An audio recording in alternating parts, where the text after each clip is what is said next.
हरे कृष्णा कृष्ण कृष्ण हरे हरे हरे राम राम राम हरे हरे हरि बोल। हरे कृष्ण। তো এই যে দেখুন আমরা কিন্তু এখন এই দুপুরবেলায় মধ্যাহ্নকালীন সময়ে আমরা এই গাভী মাতা আর কিশোরী সেবা করি। তো গোবিন্দ যেখানে সেখানে কিন্তু গাভী, আর গাভী যেখানে থাকে সেখানে কিন্তু গোপাল বা গোবিন্দ থাকে। তো গাভী হচ্ছে গোবিন্দের এতই প্রিয়, তাই সকল সনাতনীদের কাছে আমার করজোড়ে অনুরোধ, আপনারা সবাই এই গাভী মাতার সেবা করুন, গাভী সংরক্ষণ করুন, গাভী প্রতিপালন করুন। দেখুন আমাদের এই গোশালা কত ছোট, কতটুকু আমাদের জায়গা, আমাদের কিন্তু অনেক বড় জায়গা নেই।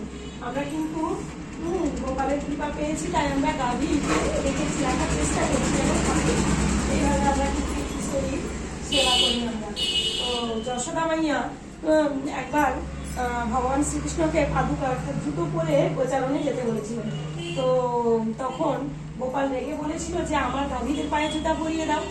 তো যশোদা মাইয়া বলেছিলেন ওরা তো পশু, ওরা কি করে জুতো পরবে।